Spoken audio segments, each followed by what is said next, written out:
Баршаңызға сәлем. Бүгін біз кабачковый рулет жасаймыз фаршпен. Ол үшін бізге 2 кабачки, сосын терканың осындай үлкен жағы керек. Ал біз кабачкиді теркадан осылай өткіземіз да 10 минут тұз салып, 10 минут осылай қойып қоямыз. 10 минуттан кейін ондап тұрып осылай сығып аламыз. Су қалмайтындай жақсылап тұрып.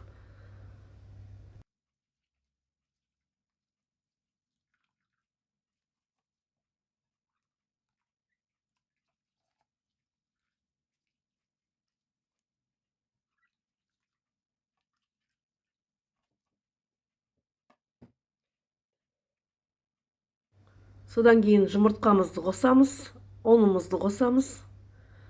Жасыл самсақ қосып жерге болады по желанию. Сосын тұзбен бұрышымызды қосамыз. Енді барлығын жақсылап тұрып, ондап тұрып араластырамыз.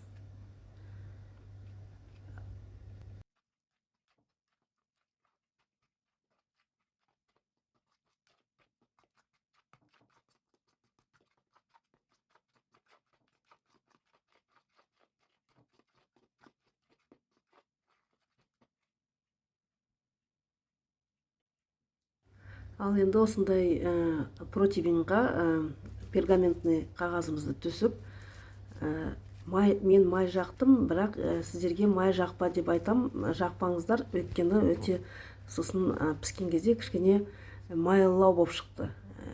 Сондықтан май жақпай қойыңыздар. Бұл өзі қағаздың өзіне да салсаңыздар жабыспайды.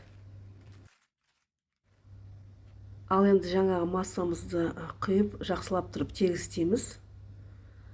Содан кейін қызып тұрған духовкаға 200 градусқа қойып қоямыз. Менікі 45 минут пісті. Сіздер енді өзіңіздің духовканың мощностьына қараңыздар. Мүмкін біреулерде жарты сағатта пісетін шығар. Әбден қызыл корочка болғанша дейін духовкада ұстап, соған қарап көріңіздер. Ал міне біздің коржымыз дайын. Осыған мен заранее чеснок пен майонезді араластырып қойдым. Енді жақсылап тұрып жағамыз.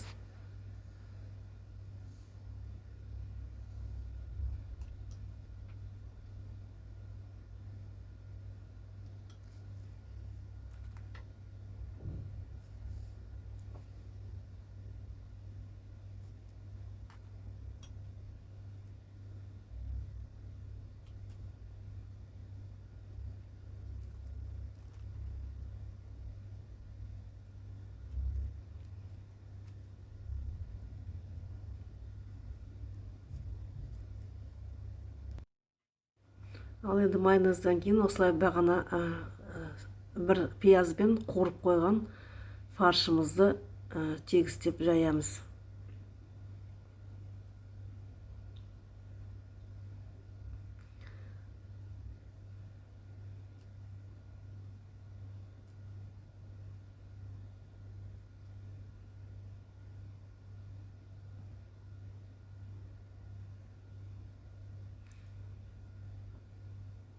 Енді үстіне сырды тоже жаямыз, жақсылап тұрып тегістеп. Тоже үгіткіштен үгітіліп дайындап қойған сырды.